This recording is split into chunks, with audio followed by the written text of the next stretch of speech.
Hey, what is up guys? Welcome back to the channel and welcome back to Gran Turismo 7. Today's video is the last of the update 1.29 car reviews. Finally, I'm getting around to probably one of my favourite cars currently within the game. That's because I just find it such a stunning car. The Porsche Carrera RS, the 901 model generation of 911. Absolute stunning machine, and we are going to review it today. But before we get into the video, I do want to give a big shout out to AntLion Audio, who sent me their mod mic wireless to test out and use for a few videos, and this is the first one that I'm using it in. I thought I'd get to work and basically just see how the audio quality does sound, so let me know what you think of that down below. If you do like the audio quality and you want to check this microphone out yourself, I will leave a link down in the description. So thanks once again to AntLion Audio. So with all that being said, let's get straight into the review. This is the Porsche Carrera RS. This is the 901 generation of 911, and in my opinion, this is perhaps one of the most stunning Porsches ever created.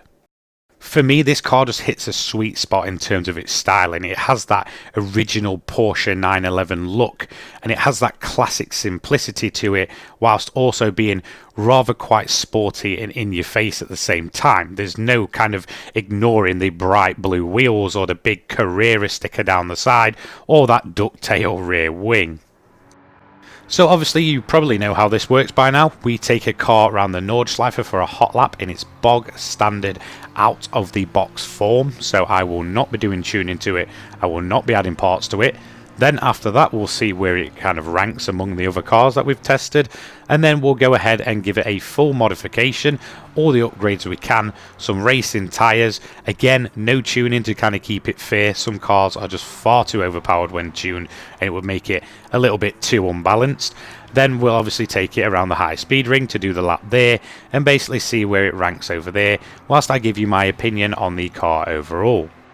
So let's talk about the car in terms of Gran Turismo 7. This is a Legends dealership car, so sadly it will be in rotation.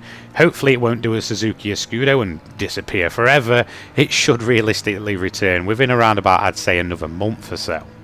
The first time it was in there, it came in around about 700,000 credits, I believe, which is very, very expensive if you think about it from a performance standpoint. However, that isn't what this car's about anymore. For me, this sits in a category where quite a few older Porsches actually do, as a driver's car. It's meant to be driven hard, it's meant to be driven well, and in all honesty, that is when you're going to get the most pleasure out of using this thing. It's not going to break any records anymore. It's not a very, very fast car in terms of the overall cars in GT7. It's a classic Porsche, and it's literally going to drive as such. It's the kind of car that you throw through a corner, you know you're going to get sideways, and you know at the other end it's probably going to want to throw you in the barrier. However, once you kind of get used to the twitchiness of this Porsche and the weight of the car, I feel like it becomes a fantastic one with the car feeling. It really does kind of, almost bond you together in this way that you have to drive this car. It's almost always on the edge. It almost always wants to throw you in a barrier or spin you around, but once you kind of get that feeling with this car, it's fantastic for it. So from a performance standpoint, how does it feel? In terms of acceleration, it's rather okay. It's not going to absolutely blow your mind away. Obviously, it's rear wheel drive, so it's a little bit sketchy off of the line. But once you get it underway, in all honesty, it's really not that bad out of corners and such. In terms of your top speed, I was topping out around about 140 to 150 miles an hour down the main straight, which is rather quite decent and actually a little bit more than I expected. In terms of its grip and kind of the way it feels, it's definitely a bit of a slidey boy. It will want to basically kick out at every chance it gets, and it feels quite weighty along with it too. Once you kind of adjust to the weight of the car and the way it goes sideways, you can basically just sit going sideways around almost every corner on the track in kind of total comfort. Although yes, the car's an absolute brute and it wants to get sideways all the time, you will probably feel rather quite comfortable rather quite quickly.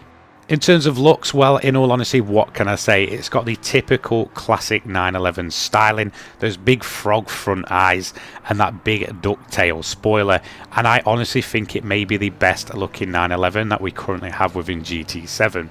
In my honest opinion, old Porsche 911s are always going to be the best looking, and this carries, that theme going for me. There is no way a modern Porsche, in terms of its styling and looks, can look anywhere near as good as a Porsche from the 901 generation all the way up to something like the 993. It has the typical Porsche styling of the time that was around for years until we got like the 996 and such. In my opinion, that's for me when Porsche kind of styling really kind of took a bit of a nosedive in terms of the 911 models. And whilst yes, they've done kind of more modern versions of the 911, I just feel like they've never hit the highs that they used to. For me, the classic styled 911 models are always going to be the best looking. So if you want to look good around the track, then in all honesty, you really can't go wrong. I did have a full lobby of these things going where we just ran at the standard Carrera RS in its standard form, and it was absolutely great fun. Overall, I'd say even in its standard form, whilst yes, not very powerful compared to today's standard, it's very much a driver's car, and you're feeling like you're driving a bit of motoring history. So where does this car rank overall? It falls in the 500 pp category. It's come 12th overall, in fact coincidentally enough just below the 911 Turbo, which is a 930 model from 1981, around about 4.5 seconds back. Considering this wasn't the cleanest lap at all, to be honest, I did have a few moments on the grass. That is a very, very good time.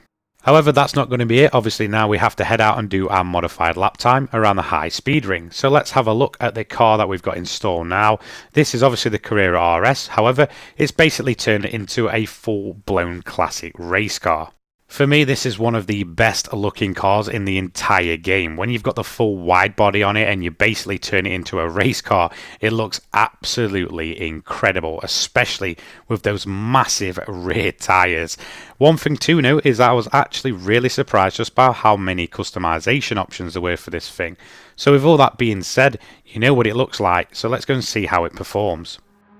So we're going to take off for our hot lap here at the high speed ring, and instantly we're hitting upwards of around about 180 miles an hour in terms of our top speed, so it's definitely no slouch. However, in comparison to something like the 930, which is the 911 Turbo, that was hitting upwards of just over 200 miles an hour by the time we got down to this corner. So in terms of its speed, no, it is not as fast as the 930 or anywhere near really. However, where this car really does excel is under the brakes. As soon as you get on them brakes, this car is going to stop a lot faster than you actually think it's going to be. It's also rather quite good at getting through the corners. I definitely think with a proper bit of tuning done to this car, it would massively excel at almost any track. It really does kind of give you the feeling that you're running a classic Porsche race car. And that's kind of what I wanted to aim for. Yes, it will still get its rear end out. However, it will basically act like a proper full-blown classic race car if you really want it to. I just definitely feel like it needs a bit more in terms of the fine-tuning of this car, should I say. So overall, it was a pretty good lap, to be honest. It did kind of kick out a few times, but we did manage to, reel it in and get a hand around its throat and basically, stop it dead in its tracks before it could essentially spin us into the barrier. Overall, it was a fantastic time and I loved driving this car. So let's see where it comes on our hot lap leaderboard. It comes in the 600 pp category and it comes 14th, just behind the Nissan Skyline Hardtop, which is the 2000 GTR. Just around a 10th in that, and it's actually faster than the 911 Carrera RS, which is the 1995 model of the 993 generation. So really not too bad. I definitely think with that tuning, this car could have gone at least a couple of seconds quicker over a lap.